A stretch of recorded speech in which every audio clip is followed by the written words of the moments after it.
Hi guys, so ngayon nag-ayos tayo ng mga coins natin and may gusto lang ako i-share sa inyo guys regarding sa mga iba't ibang variety or iba't ibang die ng mga piso na BSP series. So, itong mga coins to guys is part ng BSP series. Ito pong ganitong piso. So, yung gamit natin ngayon is iba is NGC na.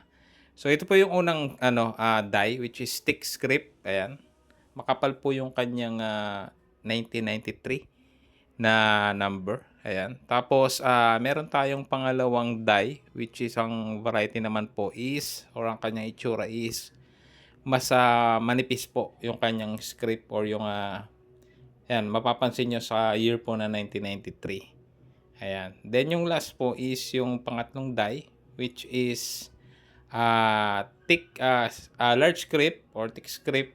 Tapos, wide po yung date. Medyo palapad po yung date or yung spacing niya po is medyo malalaki. So yan po yung tatlong different na die dito sa mga BSP series. So sa mga piso nyo po, baka hindi nyo lang napapansin na iba't iba pa rin po yung die na ginagamit sa mga yan. Especially itong mga BSP series. So check nyo guys yung mga coins po ninyo ng mga piso. Ayan, para at least makita po ninyo na magkakaiba talaga sila. Then subscribe na rin kayo guys sa ating YouTube channel. So yun lang guys, maraming salamat sa panonood.